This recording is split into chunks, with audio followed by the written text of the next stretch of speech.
Fala, pastor, tudo bem? Primeiramente, então, agradecer ao Rodrigo, que é um amigo que eu pude conhecê-lo lá no Seminário Congregacional de Niterói, né? A gente pode conversar bastante lá. Eu tive a oportunidade de comprar o primeiro livro dele, que já está no segundo agora, né? O livro sobre o cálice, né, da ira de Deus, que acho que já está no segundo edição, segundo volume. Segundo volume, exatamente. Então, e pude conhecê-lo lá, a gente conversou bastante. É um cara que eu admiro muito, que tem bastante influência na internet aí, conversa bastante com as pessoas e ajuda muita gente através da teologia. E eu chamei ele aqui porque ele recentemente, na verdade, ele está lançando ainda esse livro, ou vai lançar, né? Tá quase saindo, né? O livro sobre substituição penal. Fala um pouquinho sobre você, meu irmão. Queria agradecer a oportunidade do irmão Michael, tá bom? Opa! Muito obrigado pelo convite. Me sinto feliz de estar podendo falar aos irmãos e falar do livro que eu estou lançando agora. Então, sou o pastor Rodrigo Caeté, pastor congregacional. Eu digo que Deus tem me dado a honra, né, de servi-lo escrevendo. Deus me concedeu mais esse privilégio. E eu digo que eu sou agraciado por Deus, por Ele usar, né, um pecador como eu a servir a igreja. E eu me apresento a Deus, né, aos irmãos, como servo de Cristo. E espero também nessa noite poder, de alguma forma, servir aos irmãos, falando um pouco, né, daquilo que eu digo que é um dos temas centrais do Evangelho, né? Esse que a gente vai ver daqui a pouco é um tema que, na sua nomenclatura, talvez seja pouco conhecido, mas que quando a gente começar a expor aqui, a gente vai ver como que é um tema central, né, e que bastante importante para que as pessoas possam conhecer hoje. É interessante como é que esse tema tem relação com o direito. Minha esposa é advogada, a gente estava conversando um pouquinho sobre o tema antes, e ela ficou super familiarizada, né? Porque essa linguagem forense está totalmente... É uma linguagem muito bíblica, principalmente nas cartas paulinas, né? Então é muito interessante acompanhar essa relação que a Bíblia Sagrada, as Escrituras, tem com o direito, enfim, né? Eu estava brincando com ela que a sociedade ela é pautada em 3 pautas, né? Em 3 pontos. O direito romano, a filosofia grega e a moral judaico-cristã. Então você vai ter muita relação disso de direito com a Bíblia, que eu acho muito interessante. Embora seja uma temática da Bíblia inteira, a gente vê que o apóstolo Paulo foi muito usado. A gente vê que é um homem muito lógico, né, para trazer essa ideia da pena, né, de Deus ser aquele que pune Cristo Jesus. Os reformadores, e quase que a maioria faziam direito, né? Então Deus usou esses homens, né, na questão da lógica também para mostrar como que Deus não é ilógico, né? Deus também atua na lógica humana e como que dentro da teoria da expiação há ali toda essa questão de direito, de lógica, e como que a gente enxerga essa beleza, né, no Evangelho dessa forma também. Amém, meu irmão. Então vamos lá que o tempo aqui passa rápido, a gente nem vê, daqui a pouco já deu. Fala um pouquinho então sobre esse seu novo livro, né? E como nasceu essa ideia de falar sobre substituição penal, né, e qual circunstância, né, que o levou a ter esse anseio, esse desejo por escrever sobre um tema dentro de teologia sistemática, dentro de cristologia, que para mim é uma das áreas minhas favoritas dentro da teologia sistemática. Isso. Então, eu tenho lidado com esse tema direto ou indiretamente já há algum tempo, alguns anos. No meu primeiro livro, que foi esse que o irmão adquiriu, né, eu já desenvolvi um pouquinho ali da ideia da substituição penal. O título dele é O Cálice do Evangelho. Somos salvos da ira de Deus, por meio de Deus, para a glória de Deus. E a ideia aqui é mostrar que a nossa salvação, ela não é de Satanás ou dos nossos pecados, mas exclusivamente da ira de Deus.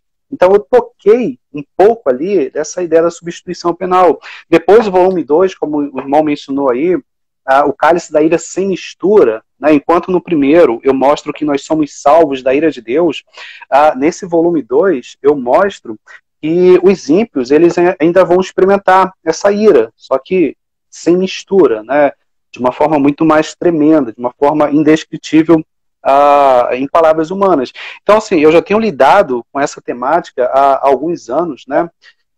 E finalmente eu escrevi recentemente esse livro que ainda vai ser lançado, se Deus quiser, dentro de um mês, intitulado Substituição Penal, uma defesa, né, da substituição penal contra aqueles que negam a ira de Deus em Jesus Cristo. E foi, irmão, olhando, né, para as redes sociais e vendo que esse assunto começou a surgir, principalmente esse ano, principalmente no Facebook, né, pessoas negando a doutrina da substituição penal, às vezes de forma ímpia, às vezes de forma que aquelas pessoas que defendem, né, o evangelho causa uma certa revolta quando a gente vê como que as pessoas tratam desse tema. E aí um colega muito querido meu, chamado André, ele começou a me mandar certos posts de algumas pessoas e ele me deu uma dica: você podia escrever um artigo para que você possa defender a doutrina da substituição penal. E eu comecei a escrever, aproveitei bastante dos livros, consultei algumas pessoas me ajudaram, e aí surgiu um pequeno e-book, eu até coloquei disponível para que as pessoas possam, né, adquirir gratuitamente.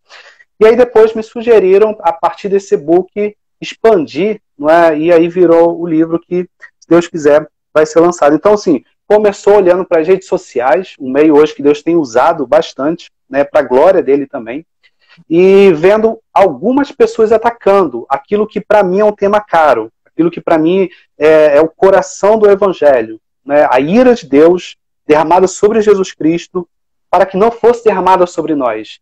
Então eu vi que algumas pessoas estavam distorcendo o Evangelho, estavam quase que blasfemando de forma muito pueril do Evangelho, e eu vi que algumas pessoas, alguns jovens, né, neófitos, estavam sendo carregados por algumas pessoas. Então, assim, o meu objetivo foi escrever, primeiro para apresentar uma defesa daquela doutrina que tem sido carregada, né, pela história da igreja há muitos anos, há milhares de anos, e para trazer também para alguns jovens, né, uma ajuda para que eles não possam ser ludibriados por qualquer tipo de engano. Muito, muito pertinente. E o seu livro ainda tem o prefácio do reverendo Alain René, né, que é um grande teólogo, uma referência para todos nós, e que venha para poder realmente colaborar aí com a nosso crescimento, o crescimento, a edificação da igreja. Eu acho que isso é tudo para a glória de Deus, né? Esse é o principal motivo, a principal motivação que está no seu coração, que a gente possa usufruir desse bem. O reverendo Alain René também estava observando como que os jovens estavam atuando, e ele se sentiu também nesse chamado de servir a igreja. Ele se sentiu feliz em participar desse livro, e tem percebido também como que muitos jovens têm se debandado, né, por conta de algumas falsas doutrinas. É verdade. Agora, então, a gente pode começar, né, definindo a questão do termo, porque o termo, para algumas pessoas que não estão tão habituadas com a questão da nomenclatura, né, não tem tanta familiaridade com essas questões conceituais da teologia sistemática, você poderia falar para a gente o que é substituição penal e como que veio a surgir esse termo e essa doutrina tão importante basilar para a fé cristã? Então, substituição penal é a doutrina que diz que na cruz de Cristo Jesus estava nos substituindo, né, por isso a palavra substituição, de forma total, e ali recebendo de Deus, Pai, né, a ira que era devida a nós, a pena que era devida a nós, daí a nomenclatura substituição penal. Então estava nos substituindo, já que nós merecíamos, né, passar pelo inferno, passar pelo lago de fogo e enxofre. Aqui só abrir um parênteses, a gente não diz dentro da teoria da substituição penal, Jesus vai ao inferno, a gente nega essa doutrina, a gente não diz que ele vai, né, ao lago de fogo, enxofre, mas a gente diz que o que Cristo experimenta ali na cruz é de uma tal forma, né, usando a linguagem de Jonathan Edwards, que ele experimenta o inferno em si, já que a melhor definição de inferno é beber o cálice da ira de Deus, é ser esmagado, né, pela ira de Deus Pai. Então a gente diz que naquele período de tempo ali da crucificação, Jesus Cristo, ele experimenta o inferno, não é? E também o lago de fogo e enxofre, e seria a condenação indescritível, seria a condenação não apenas em espírito, né, mas a condenação também no seu corpo. Então a gente diz que a substituição penal, porque ele nos substitui, né, e porque é uma pena que nós que deveria ter sido colocada sobre nós. Em termos claros, então, irmãos, dizemos que a pessoa de Deus Pai, aquilo que nós conhecemos hoje como a primeira pessoa da Trindade, esmaga não é, na cruz do Calvário, a pessoa do Deus Filho, em tremenda ira, e isso para não esmagar a mim, a você, não é, não esmagar os eleitos de Deus. Nós temos, por exemplo, alguns textos bíblicos bem claros quanto a isso. Por exemplo, Isaías 53, onde vai dizer, alguns versos ali são bem conhecidos nossos, certamente ele tomou sobre si as nossas enfermidades, as nossas dores, levou sobre si. E aqui não é como algumas pessoas imaginam, apenas, né, que ele tomou as nossas dores físicas, não é, as nossas doenças, isso está embutido ali, mas a ideia aqui é de que ele está levando sobre si os nossos pecados. O texto continua: e nós o reputávamos por aflito, ferido de Deus e oprimido, mas ele foi transpassado pelas nossas transgressões e moído pelas nossas iniquidades. O castigo que nos traz a paz estava sobre ele, e pelas suas pisaduras fomos sarados. Todos nós andávamos desgarrados como ovelhas, cada um se desviava pelo caminho, mas o Senhor fez cair sobre ele a iniquidade de todos nós. Isaías 53, verso 4 ao verso 6. Mas, na sequência do texto, verso 10, o texto vai dizer: todavia, não é, ao Senhor agradou moê-lo. Então, o texto vai mostrar que Cristo ele assume a nossa natureza, a nossa iniquidade, o nosso pecado. A gente chama a doutrina da imputação. Os nossos pecados foram transferidos a Deus. E ali, uma vez que Jesus assume a nossa natureza, Deus Pai, ele tem que, como diz o texto, né, esmagar Jesus Cristo na cruz. O texto fala: o Senhor agradou moê-lo, esmagá-lo na cruz. A gente tem a passagem de Getsêmani, Mateus capítulo 26, muito conhecida nossa, onde Jesus Cristo está muito próximo da sua morte, e ele ora, né, com os seus discípulos, e aí ele clama ao Pai: Pai, se possível, passe-me esse cálice. Embora muitos façam ali uma interpretação de que cálice seja sofrimento, que cálice seja um pavor das dores físicas, quando a gente olha para a história da Bíblia, a gente vê que cálice faz sempre referência ao pavor divino, à ira divina, à cólera divina que deveria ser derramada sobre a humanidade. A gente vê isso em Jeremias 75, a gente vê isso em Salmo 25. Então, quando Jesus Cristo ele ora, né, se possível, passe-me esse cálice, ele sabe que está diante dele ali, muito próximo, a agonia do inferno. Jonathan Edwards, em seu pregão titulado Agonia, ele vai dizer que é como se Cristo antevesse o que ele passaria naquele momento. É como se ele já estivesse experimentando ali o início do inferno, e ali na sua fraqueza, ele ora, né, se possível, passe-me esse cálice. Então, assim, Cristo, ele sabia do que ele ia passar, ele sabia que a razão de ele ter vindo aqui ao mundo era que era chegar nesse momento, e ele bebeu o cálice da ira. Então nós temos essa passagem, finalmente. Nós temos uma outra, muito conhecida também, nossa, que é o de Romanos, capítulo 3, verso 24 a 25, sendo justificados gratuitamente por sua graça, mediante a redenção que há em Cristo Jesus, a quem Deus propôs no seu sangue como propiciação, mediante a fé, para manifestar a sua justiça, por ter Deus, na sua tolerância, deixado impunes os pecados anteriormente cometidos. Então, como nós falamos no início, né, o apóstolo Paulo, muito usado na questão de explicar, né, o evangelho na lógica divina, ele mostrou como que ali na centralidade do evangelho haveria propiciação, haveria aquele Deus que deixou impunes os pecados anteriormente cometidos, mas que agora na cruz de Cristo Jesus, Deus manifestou a sua justiça e justificou alguns. Deus agiu ali como Jesus agiu ali como um propiciatório, aquele que recebeu, né, de Deus Pai a ira divina. Então, um resumo aqui desses textos é que desde o Antigo Testamento até o Novo Testamento, a linguagem da Bíblia, né, após a queda, é de um Deus justo que olha para a humanidade, vê que a humanidade merecia, não é, ser punida, mas vem Cristo Jesus para ser punido no lugar dos eleitos, e ali Deus, então, como Deus justo, deve, não é, esmagar Jesus Cristo, porque ele assume a natureza humana, os nossos pecados. Então, isso seria substituição penal, Cristo que nos substitui penalmente na cruz do Calvário. Muito interessante que você citou aí o trecho, né, do sofrimento de Jesus no Getsemane, né, e muita gente tende a acreditar que ali Jesus estava, de uma certa forma, querendo se safar da morte, né, falar assim, não, que talvez eu não quero morrer, mas nos textos antes você vê ali no diálogo com Pedro, o próprio Jesus, né, dando uma pancada em Pedro ali pelo fato dele falar que ele não haveria de morrer, né, ele ia falar, apartai-vos de mim, Satanás. Se Jesus estivesse ali falando, não quero talvez morrer, Senhor, afaste de mim esse cálice, como se o cálice fosse a própria morte, né? Seria uma consistência muito grande com com a própria postura do Cristo, né? E a gente vê claramente que a questão do cálice é a ira de Deus. É o fato dele estar ali sendo... Da hora está se chegando, a hora está aproximando. E a ira de Deus iria vir sobre o inocente, né? Mas isso, você vai ver a questão também da obediência ativa do Cristo, né?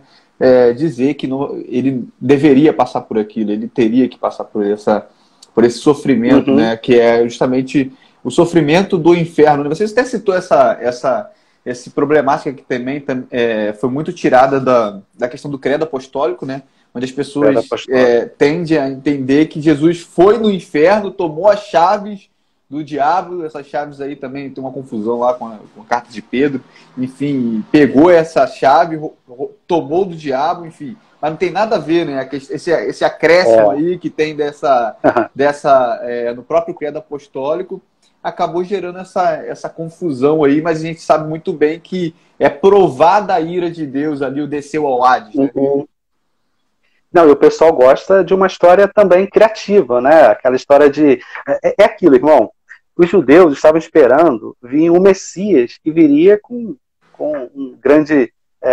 como um grande cavaleiro para lutar, para guerrear, para destronar os reinos. E eles foram decepcionados segundo a visão deles, né? E parece que alguns cristãos criaram também essa ideia de um Cristo apenas vitorioso. Veja, Cristo é vitorioso, mas às vezes dá a impressão de que o povo sempre gosta de criar histórias mirabolantes. Não, Jesus Cristo, ele vem um cavalo branco, ele na verdade ele foi lá no inferno, teve aquela briga com Satanás, tomou as chaves das mãos de Satanás, não é? E agora venceu o inferno, tirou as almas que estavam cativas, né, nas mãos de Satanás. Então, assim, a gente vai ver que essa até é uma das teorias de expiação, a teoria do resgate, né? Mas que, infelizmente, acaba dando a Satanás um poder que ele não tem. Veja, ele é poderoso, mas não dessa forma, né, como as pessoas colocam, como se Cristo tivesse que batalhar com ele ali e vencer para tirar as almas, né, das mãos de Satanás. Então, é aquilo, né? O povo é criativo para criar algumas coisas. Mas enfim, né? Eu costumo dizer, o pastor, que a gente, para fazer teologia, a gente precisa partir dos atributos de Deus, né? Acho que o ponto inicial é entender a justiça de Deus, a santidade de Deus, o amor de Deus, as misericórdias de Deus, entender, partir daí dos atributos de Deus para fazer uma teologia coerente, de modo que você não venha colocar nenhum atributo em supremacia ao outro, mas entender que todos os atributos são iguais em relação ao ser divino, né? Você vai estudar isso em teontologia. Mas uma coisa que eu vejo, assim, é que quando a gente parte dos atributos de Deus, por exemplo, né, a gente se pergunta, um Deus santo pode deixar impunes os pecados anteriormente cometidos pelo homem? Na verdade, a própria justiça e a santidade de Deus já não exigiria essa punição pelos pecados da humanidade? Ou ele simplesmente poderia perdoar sem dar essa punição devida? No caso, isso já é uma boa base, uma base suficiente para a própria substituição penal, né? Você precisa satisfazer a justiça de Deus e a santidade de Deus. A gente está partindo dos atributos para que essa pena seja paga, ou essa dívida seja paga, né? Sim.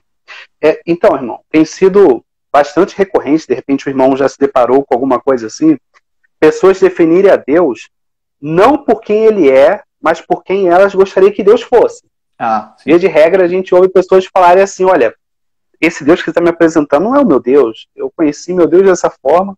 Meu Deus é amor, meu Deus é misericórdia, meu Deus, elas estão quase dizendo assim, meu irmão, meu Deus é docinho de coco, é aquele a quem eu me abraço, é aquele a quem eu trato com carinho, é só uma linguagem romantizada, não é? Só que um dos atributos importantes, né, que vemos claramente na doutrina da substituição penal, é como o irmão falou aí, é o atributo de justiça, né, que caracteriza Deus agir retamente em todas as coisas. E veja uma coisa, nós temos, irmão, um senso muito grande de justiça em nós. Às vezes a gente tira isso de Deus, mas a gente não consegue tirar de nós. Lembremos do caso, muito triste, na verdade, da menina de 10 anos, né, que estava sendo estuprada por um parente desde os 6 anos, se não me engano. Como que isso comoveu a nossa sociedade? Como que as pessoas começaram a ficar iradas, dizendo que se até se pegassem quem fez isso, cometeriam muitas atrocidades. Então, assim, a gente tem em nós um senso muito grande de justiça. Aí, eu penso no seguinte, imagina, só para a gente entender essa questão da justiça divina, imagina que fosse possível haver um grande julgamento, né, em relação a esse rapaz que estuprou essa menina, de 10 anos. E aí, todos pudessem assistir esse julgamento. Todo mundo ali ávido, né, com os dentes rangendo, né, olhos vermelhos, quase um diabo cada um, querendo trucidar o rapaz. Imagina ali. E aí, imagina que o juiz aparece, né, segundo a ótica ideológica de muitos, e diz, olha, esse estuprador aí, na verdade, é uma vítima da sociedade. Ele não foi amado quando criança, ele teve as suas razões para fazer isso, não é? Ele não teve oportunidade, ele é doente, ele é doente, ele tem uma família para cuidar. Aí o juiz fala assim, olha, então hoje eu decidi manifestar misericórdia e amor. Imagina essa sociedade que está com um senso de justiça muito, né, visível, ouvindo isso. Elas iam dizer, não, isso aí não é juiz, isso é pior do que um estuprador. Isso aí não é digno da profissão que ocupa. E quando a gente atribui o mesmo atributo de justiça a Deus, a gente já não age da mesma forma. Porque Deus, ele age como juiz muito mais reto do que o juiz humano, que não consegue ver todas as coisas. E a nossa ofensa contra Deus é uma ofensa infinitamente pior do que um estupro, do que um assassinato, do que um aborto, do que qualquer coisa que a gente possa imaginar. E se Deus fala, né, de forma audível para a humanidade toda, se ele pudesse falar hoje, olha, todos vocês são dignos do inferno, muita gente ia ranger os dentes e reclamar. Então veja como que a gente, de uma certa forma, é incoerente com a questão divina, mas carrega, né, de forma divina também, uma vez que Deus colocou, né, a imagem dele no homem, carrega um senso de justiça. Então o nosso próprio senso de justiça já mostra, né, que Deus é um Deus justo também. E ele deve, como nós sabemos bem, punir todos os homens, uma vez que todos pecaram. Então, assim, nós dizemos na SP, irmão, que Deus pune Jesus Cristo no lugar dos eleitos e satisfaz a justiça que clama para que Deus seja visto como justo, para que não ocorra aquilo de os pecados anteriormente cometidos e não punidos sejam não punidos para sempre, para que ninguém possa chegar diante de Deus e falar, olha, o Senhor não vai punir aqueles pecados do passado, não. Imagina o caso de Satanás, irmão. Imagina Satanás poder chegar para Deus e falar, olha, na minha primeira queda, o Senhor já me lançou na condenação. E os homens agora, o que o Senhor vai fazer com eles? Então imagina a honra de Deus diante da acusação de que Deus é injusto. Por isso que nós dizemos, né, que na cruz de Cristo, na doutrina da SP, substituição penal, ali Jesus satisfaz a justiça de Deus. E é por isso que nós dizemos também que negar essa doutrina seria atribuir a Deus indignidade. Porque seria atribuir a Deus injustiça, um ser que julga não totalmente retamente, e a gente acaba rebaixando Deus. Eu creio que qualquer outra teoria da expiação, que não seja essa da substituição penal, coloca Deus rebaixado, tal qual um juiz como esse, né, que julgaria, em caso desse, absolvendo um estuprador como esse.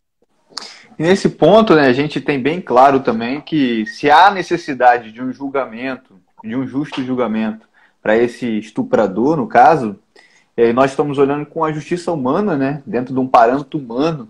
Imagina o padrão divino, né, que é infinitamente superior. Eu vejo muita gente falando assim, ah, mas Deus simplesmente poderia perdoar, mas você não está entendendo o caráter de Deus para falar isso. Porque o meu pecado contra o meu irmão, o pior que seja, ele é limitado, ele tem a sua extensão limitada e tem a sua ofensa limitada.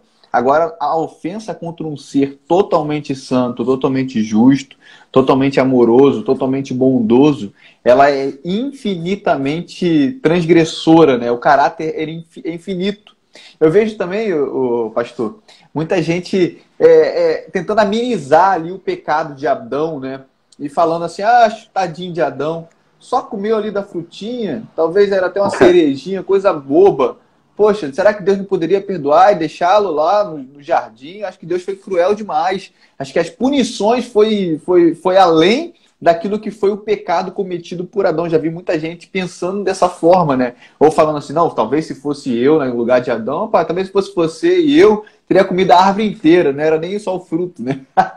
Mas a questão Mas a questão é que a pessoa não está entendendo o caráter de Deus. Qualquer pecado e transgressão contra esse ser de Deus que é totalmente puro e pleno é uma ofensa gigantesca que a gente não pode imaginar e que é digna de uma punição eterna, né? Sim, sim. Assim, o nosso pecado, ele deve ser sempre visto como grandioso, porque ele é cometido contra aquele ser, né? E é infinitamente digno. E a gente costuma dizer que o grau da punição, ele é proporcional à pena, à transgressão também. Agora só, tem uma ilustração que eu costumo usar, que é o seguinte. Imagina que eu possa chegar no irmão, Maico, e dar um chute, não é? O que pode acontecer é o irmão devolver, a gente vai para cá, acontecer alguma coisa, enfim. Né? Vai dar ruim pro irmão de alguma forma. Mas imagina que vai ficar nessa situação. O máximo que pode acontecer é a polícia, enfim. Agora imagina que eu dê, irmão, o mesmo chute, com o mesmo vigor, com a mesma força no presidente dos Estados Unidos, né, Donald Trump. Imagina. Seria o mesmo delito, o mesmo pecado, mas dependendo de contra quem ele foi cometido, a punição é infinitamente maior. Se eu não for fuzilado ali, eu vou ser preso, perpétuo, sei lá o que vai acontecer. Mas veja, né, o grau do pecado, a gente olha para a questão do pecado, se ele é grave ou não, dependendo de contra quem ele é cometido. E quando a gente diminui, o que Adão fez é algo desproporcional para a punição de Deus, na verdade a gente está diminuindo Deus. A gente está querendo colocar Deus lá embaixo, rebaixar Deus. Não é? Na verdade, o que a gente quer é ser Deus. Quando a gente fala, Deus não deveria agir dessa forma, esse Deus não é meu Deus, esse Deus que é ira não é meu Deus, Deus agiu de forma desproporcional com Adão, ou seja, eu agiria melhor. O que as pessoas estão dizendo, irmão, olha, eu sou o melhor Deus, eu agiria de forma muito melhor do que Deus. Esse é o grande problema do homem. Não apenas o ego, não apenas a idolatria, mas sempre querer usurpar o papel de Deus. Sempre querer ser o melhor juiz do que Deus em todas as coisas. Exatamente, né? Todo pecado, na verdade, remete ao pecado de Adão, né? É querer ser independente de Deus e querer ser igual a Deus, né? É o mesmo pecado, não muda nada, gente. Só tá mudando o tempo, só tá mudando o tempo, porque a gente está aqui há não sei quantos mil anos depois, mas o pecado, a natureza é a mesma. Com relação à substituição penal, você poderia falar um pouquinho pra gente das visões que existem concorrentes à substituição penal? Eu sei que é bem extenso essa questão, mas pode falar de forma mais panorâmica mesmo e dizer quais são as alas evangélicas ou pseudo-evangélicas, né, que cada uma admite, por favor. Assim, ao longo dos anos, ao longo da história do cristianismo, foram formuladas algumas teorias da expiação. Uma das mais famosas é a da Igreja Católica. E, por exemplo, lá no século VII, houve um Papa Gregório o Grande. Ele escreveu assim, eu vou ler essa parte para os irmãos verem, como que é descrita a teoria do resgate que é uma das principais, tá? Sobretudo dentro da Igreja Católica. E vai dizer assim, abre aspas, contrapondo um artifício a outro, Cristo livra o ser humano fazendo o diabo exercer sua autoridade. Cristo tornou-se anzol, sua humanidade é a isca, sua divindade o anzol. E Leviatã, Satanás, é fisgado. Porque o diabo é orgulhoso, não consegue entender a humildade de Cristo. E assim, acreditar está tentando e matando um simples homem. Mas ao infligir, né, infligir a um homem inocente a pena de morte, o diabo perde, aí está o problema, o diabo perde seus direitos sobre o homem pelo excesso de presunção. Cristo vence o reino do pecado, né, do diabo, e liberta os cativos da tirania dele. A ordem é restaurada quando o homem volta a servir a Deus, seu verdadeiro Senhor. Então, uma ideia propagada antes, né, ainda por muitos hoje dentro da Igreja Católica, é de que na cruz Jesus estava fazendo um pagamento a Satanás, como se o pecado fosse cometido a Satanás, como se a dívida fosse a Satanás, e assim nos libertando dele. Veja, nós não negamos que na cruz, dentro da SP, né, haja a derrota de Satanás, a derrota do reino de Satanás. Nós acreditamos sim que a vitória de Cristo contra o reino das trevas, a Bíblia vai dizer de forma muito clara lá em Colossenses 1,13, pois ele nos resgatou do domínio das trevas e nos transportou para o reino do Filho do seu amado. Mas nós dizemos, irmão, que junto com a derrota de Satanás, Jesus estava satisfazendo a justiça de Deus Pai, como nós colocamos aqui. Então nós temos, passar por alto agora, nós temos a teoria do resgate, sobretudo dentro da Igreja Católica, mas envolvida hoje também, né, como Cristo Victus, né, bem popularizada hoje nas redes sociais, mais defendida pela ala dos anglicanos aí nas redes sociais.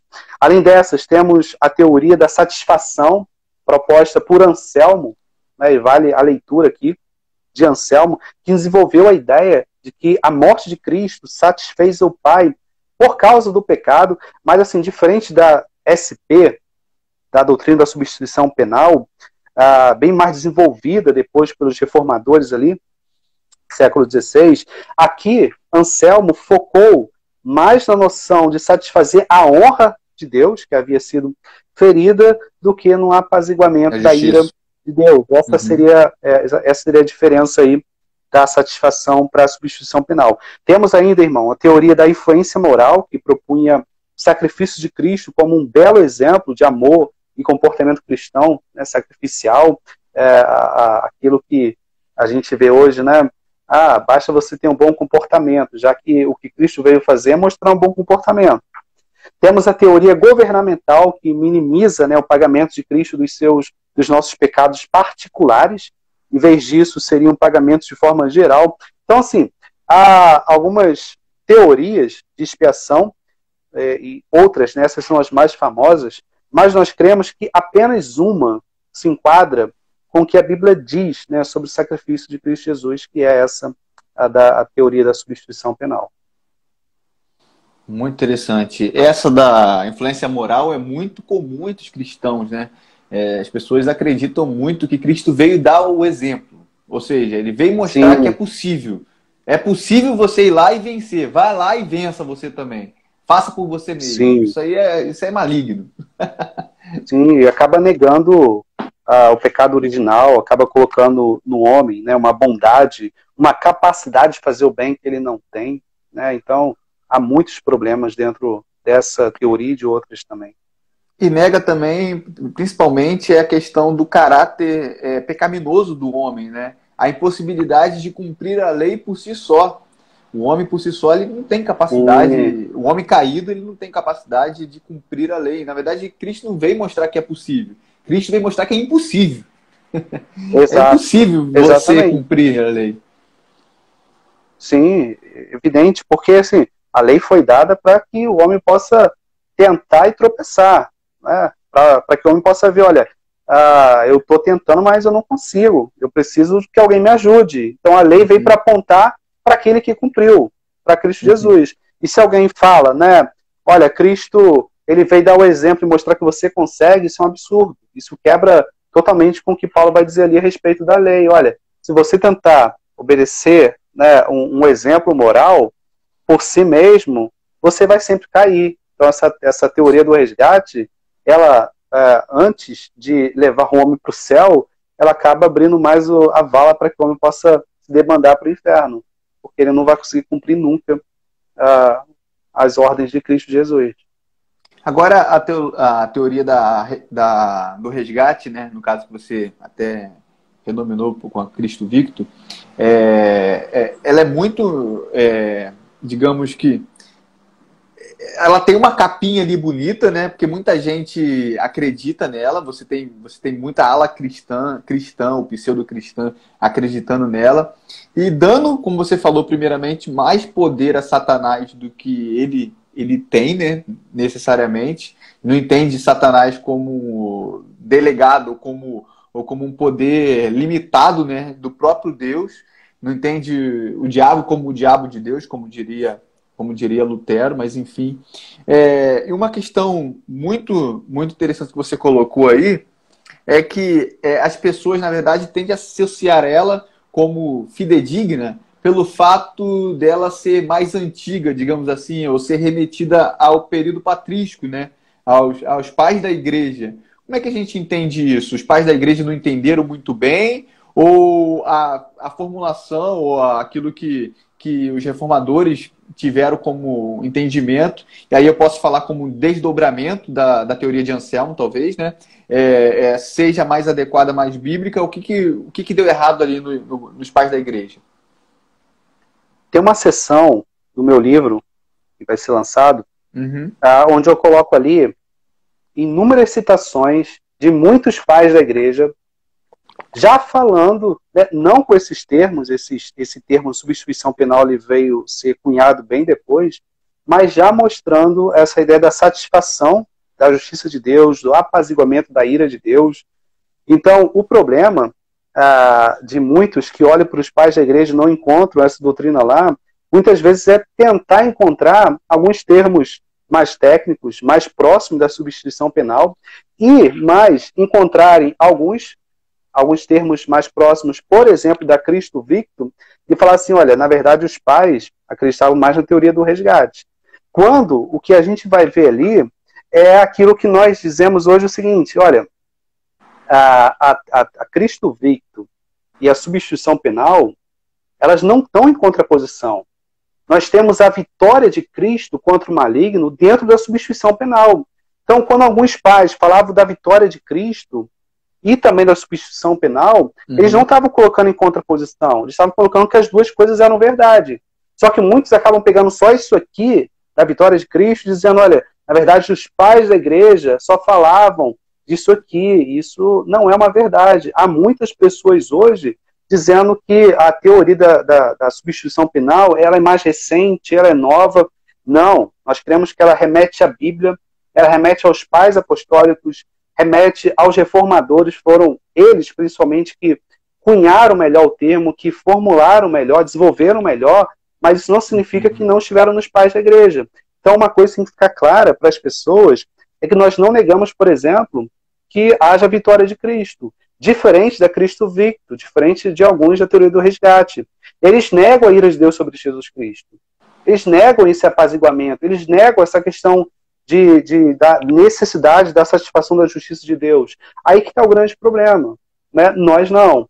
Nós acreditamos que, sobretudo, o que Cristo faz na cruz ali é apaziguar a sua ira, satisfazer, né, a sua justiça e também derrotar o reino das trevas, o reino de Satanás. Então, assim, quando a gente olha para a história da igreja, e quem adquiriu o livro vai ver isso ali com muita clareza, a gente vê que muitos pais da igreja, sim, citaram, desenvolveram, não com de forma muito profunda, como os reformadores, mas sim, falaram bastante sobre Jesus Cristo beber a ira de Deus ali naquela cruz. E outra, né, você querer encontrar nos pais da igreja talvez uma teologia desenvolvida da expiação de Cristo, ou da natureza da expiação de Cristo, é querer muito, né? Não é porque os pais da igreja tinham uma hermenêutica alegórica, uma quadriga lá de Agostinho, que você vai interpretar tudo alegoricamente hoje. Você tem um desenvolvimento da hermenêutica no decorrer do tempo, assim como você tem um desenvolvimento da teologia, né? Você pega aquilo, claro que não é rechaçado aquilo que os pais da igreja fizeram e falaram, aí você utiliza isso para crescer teologicamente também. Com certeza os reformadores desenvolveram aquilo que já tinha embrionário ou embrionariamente nos pais da igreja. Mas você tem ali, sei lá, um período de 800 anos, 400 anos, você não tem ainda um tempo tão grande para poder desenvolver doutrinas tão pesadas e tão importantes no cristianismo, né? O fato de não você encontrar lá ipsilitris, ou aquilo que a gente vê hoje já com desenvolvimento, enfim, com muito mais propriedade, muito mais desenvoltura, não significa que eu tenho que voltar ao primeiro século, ao segundo século, ao século IV, para tentar interpretar conforme os pais da igreja, como se a teologia tivesse parado ali. Sim, como a Escritura diz, Deus concede à igreja alguns com dons de mestre, para que esses mestres possam desenvolver, não é, ensinar, e ao longo do tempo, não é que as doutrinas vão sendo modificadas, elas vão sendo refinadas. Elas vão sendo melhoradas, exatamente. E eu tenho tentado tomar cuidado com esse termo, até melhorada, porque dá a ideia de que alguns fizeram de uma forma que, a la Bangu, como nós dizemos hoje, né, de qualquer jeito. E não, quando a gente olha para aquilo que as pessoas chamam de idade das trevas, a gente fica assustado com o grau de teologia que a gente vê ali. Então, os homens eram extremamente inteligentes. Então, o que hoje a gente faz é refinar aquilo que os nossos pais, já nos legaram, né, como uma dádiva divina, né, como aqueles que receberam dons de mestre. E a revelação de Deus vai sendo feita, né, a revelação nesse sentido de desenvolvimento, né, da doutrina de forma progressiva. E Deus tem, inclusive, no tempo de hoje, levantado pessoas também para continuar abençoando a sua igreja com esse dom de mestre do ensino da palavra de Deus. Exatamente. Imagina o que seria da interpretação bíblica hoje ou daquela época se Calvino tivesse os elementos que você tem hoje que favorece a interpretação bíblica, né? Como arqueologia, como questões de léxico, enfim, você tem um monte de material que te auxilia, né? O próprio Calvino, que foi um grande exegeta, um grande comentarista, né, digamos assim, ele pegou o Apocalipse e falou que não tinha condições de fazer um comentário em cima de Apocalipse que é deixar para gerações futuras, né? Se Calvino falou isso, com essa humildade, por que a gente pode entender que a teologia tem seus desdobramentos e o seu aperfeiçoamento, sim, é claro, e o seu desenvolvimento talvez seja a questão, né? Mas vamos pegar esse tempo final aqui para falar um pouquinho das implicações práticas que crer na ASP, na substituição penal, traz para a gente, principalmente com relação à segurança da salvação.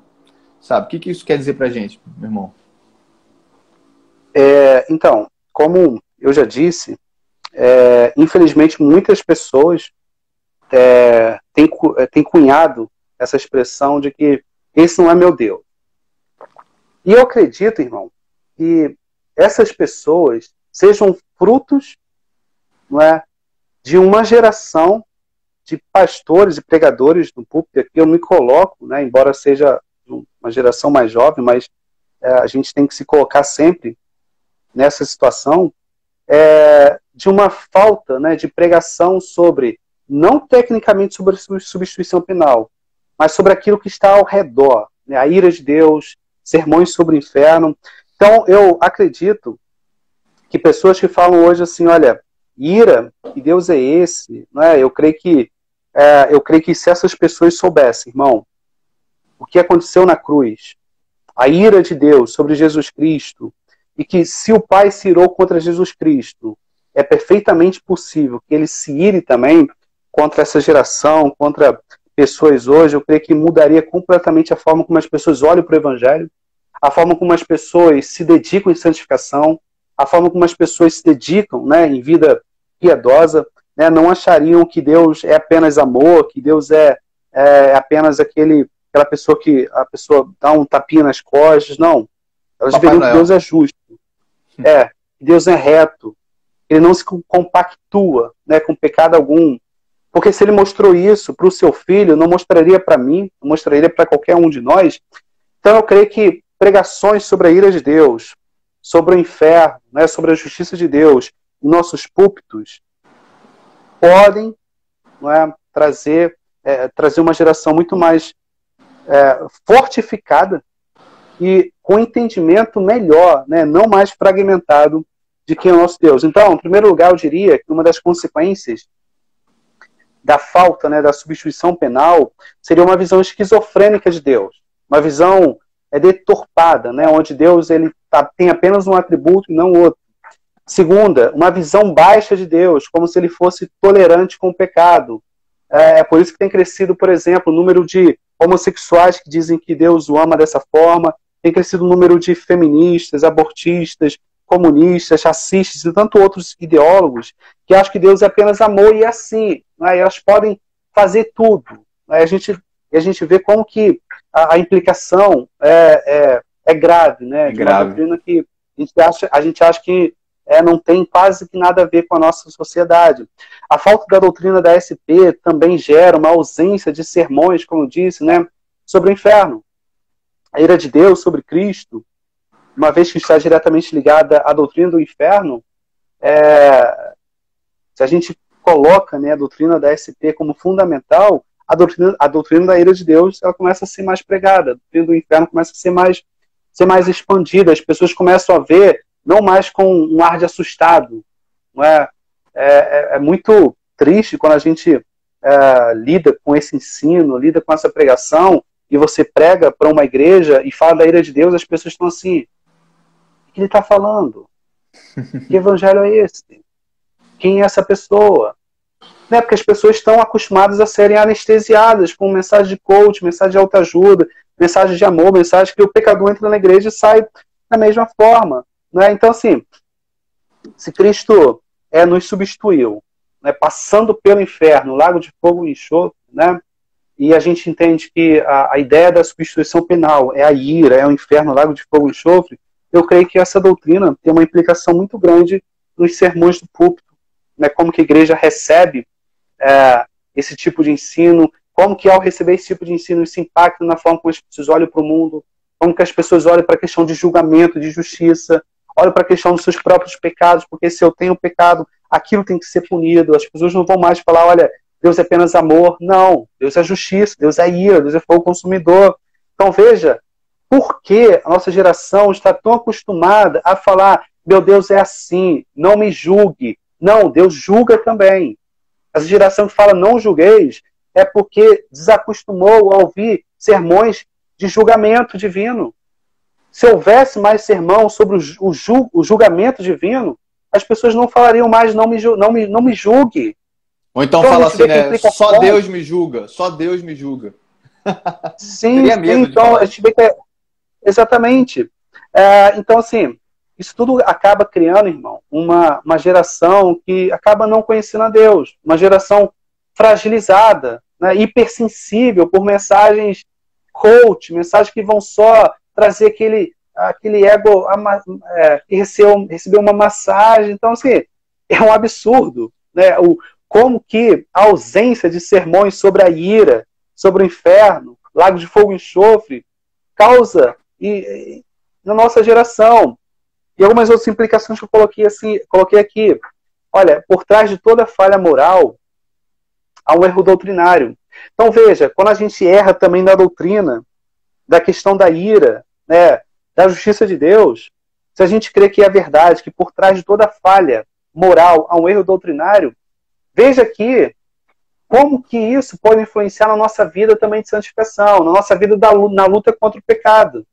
Porque isso impacta também na nossa adoração. Veja, se a gente crê que a paixão de Cristo foi verdadeiramente expiatória e substitutiva na cruz por nós, isso nos faz enxergar, irmão, a obra de Cristo como algo muito mais grandioso que se crêssemos apenas numa vitória sobre o maligno.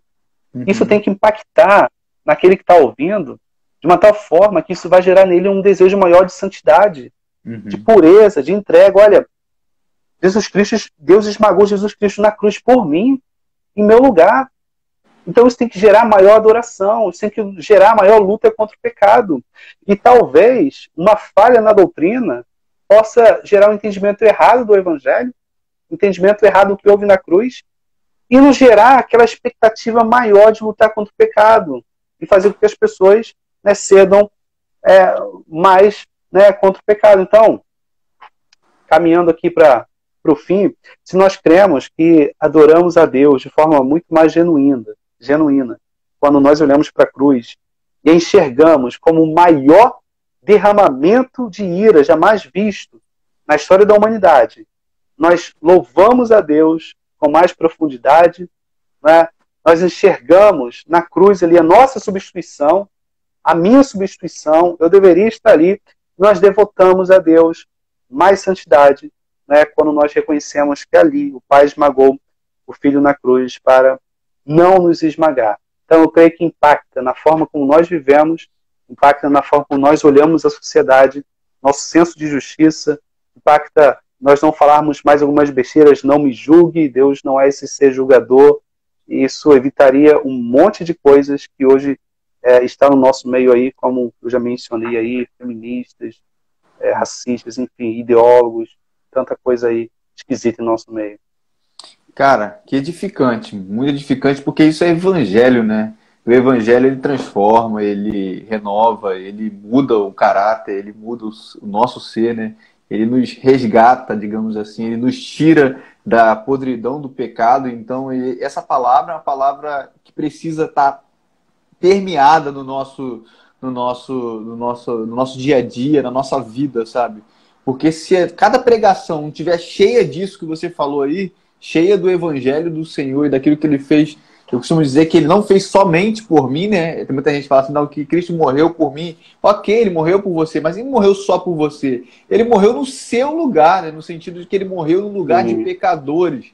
E isso é muito mais profundo, sabe? Porque evita aquilo que muitos arminianos, infelizmente, deixam a desejar, que é a falta da segurança da fé, né? A perseverança dos santos. A perseverança dos santos ela só é possível porque a pena já foi jogada, lançada em Cristo Jesus. Amém. Logo não há possibilidade alguma de eu, salvo no Senhor, aquele que ele me resgatou da própria ira de Deus e não do diabo, e ele me resgatou e já sofreu a ira de Deus no meu lugar, é impossível que eu a sofra novamente, né, e perca a minha salvação. E de alguma forma esteja sofrendo naquele grande dia por algum tropeço que eu tenha dado durante a minha vida. E a maior prova disso é que a cada dia nós, salvos em Cristo Jesus, desejamos mais e mais o Senhor. Quem foi encontrado por Ele, foi salvo por Ele, salvo da ira de Deus, ainda mais quer se afastar do Senhor, por mais que a vida nos proporcione, o nosso pecado nos proporcione quedas durante esse percurso. Eu tenho certeza que a mesma mão que nos salvou é a mão que nos levanta dia após dia e caminha conosco, né? De forma que a gente possa ir de glória em glória, sendo transformados à imagem de Deus, né? Isso é lindo. Sim, e Paulo vai colocar isso de forma muito clara também em Romanos, capítulo 12. Ele vai dizer, né, pelas misericórdias divinas, que a gente se apresente a Deus em sacrifício vivo, santo e agradável. E quando a gente vai ver que misericórdias são essas? Quando a gente volta, a propiciação, a redenção, a expiação. Então, para o apóstolo Paulo, tudo isso que a gente está falando aqui, toda essa doutrina da ira de Deus sobre Cristo, é uma razão para a nossa santificação, uma razão para a nossa entrega, para a nossa purificação. Por isso que a gente diz que a teologia ela não está desassociada da nossa vida prática, da nossa vida de entrega, de adoração. Como o irmão falou, né, a gente crê que Cristo fez isso, que Cristo pagou o meu preço, né, pagou a minha dívida, e agora sobre mim não há mais condenação. Ora, isso tem que me fazer crer que agora a única coisa que eu posso fazer é me entregar em gratidão a Deus, com a certeza de que aquele que começou a boa obra em mim vai me levar até o fim, de que agora, né, uma vez que a obra de Cristo é perfeita em meu lugar, nada mais vai me separar do amor de Deus. Amém. Então veja como que a doutrina impacta na nossa vida de alegria diária, de gratidão a Deus, e como que ela é uma razão, né, para a nossa vida de santificação. Cara, eu só tenho a agradecer você, porque essa mensagem, ela me emociona, assim, ela me levanta, sabe? Porque é a mensagem da nossa vida, cara, a mensagem da nossa vida, é o motivo pelo qual a gente existe, é o motivo pelo qual a gente prega, é o motivo pelo qual a gente faz live, é o motivo pelo qual a gente tem família, é o motivo pelo qual a gente vai na igreja, é o motivo pra gente fazer todas as coisas. Se o evangelho do Senhor, e por isso que eu falo, cara, não crer na doutrina do Senhor, do Evangelho do Senhor, é impossível você ser um cristão verdadeiro. Portanto, é nossa missão pregar dia após dia essa mensagem, as boas novas do Senhor, a mensagem de salvação, a mensagem, sim, também a palavra do Senhor ela não volta vazia, no sentido de que ou ela salva ou ela pune ainda mais, deixa ainda mais indesculpáveis os pecadores, né? E traz a ira de Deus àqueles que se revoltam contra o Senhor. Então, que Deus possa te abençoar, meu irmão, que Deus possa abençoar sua família, seu ministério. Amém. Te agradecer por esse tempo, foi uma hora cravada, mas foi uma hora de bênção, não somente nas pessoas que vão ouvir, essa live vai ficar salva aqui, depois vai para o YouTube do pastor Rodrigo também, enfim. Te agradecer por esse tempo maravilhoso que foi estar do seu lado, espero que vocês retornem aqui. Você tem 2 minutinhos para falar alguma coisa aí. Amém, eu que agradeço, irmão, por essa oportunidade. Queria deixar aqui alguma indicação de leitura. E é verdade. Tem um livro. Sim, dá para falar? Tem 1 minutinho e 40. Tá bom. Tem um livro muito interessante, disponível gratuitamente do meu reitor, intitulado Substituição Penal. Legal. Quem quiser, basta ir lá no Instituto Reformado Santo Evangelho, solicitar, está disponível gratuitamente. Tem inúmeros sermões também. Tem 3 livros, né, do Paul Washer, que trata também sobre a questão do Evangelho, muitos sermões do Jonathan Edwards que falam sobre isso, e os meus 2 livros iniciais, né, O Cálice do Evangelho, né, e O Cálice da Ira, Editora. Esses 2 livros também tratam basicamente sobre isso, e o que vai ser lançado agora, se Deus quiser, em breve, os 3 livros na editora Porto de Lenha. Procurem lá, os irmãos vão achar. Pode procurar também no Instagram, essas coisas, para poder comprar, você envia. Isso, quem quiser também me... Esse aqui é comigo, né, o primeiro, o Cálice do Evangelho. Esse aqui, com a editora, pode falar comigo também que eu tenho, mas já comprar pelo site, que tem diversas formas de pagamento, que vai sair também pela editora, mas qualquer um, né, que os irmãos desejarem, podem falar comigo também, que a gente, ou eu mando por aqui, ou pela editora, tá bom? Editora Porto de Lenha. Maravilha, meu irmão. Muito obrigado. Deus abençoe todos que estiveram conosco. Que essa live vai ficar salva aqui no meu GTV e depois vai para os nossos canais no YouTube. A gente vai estar divulgando por aqui. Beijo grande, meu irmão. Deus abençoe. Obrigado. Deus abençoe. Um abraço, galera.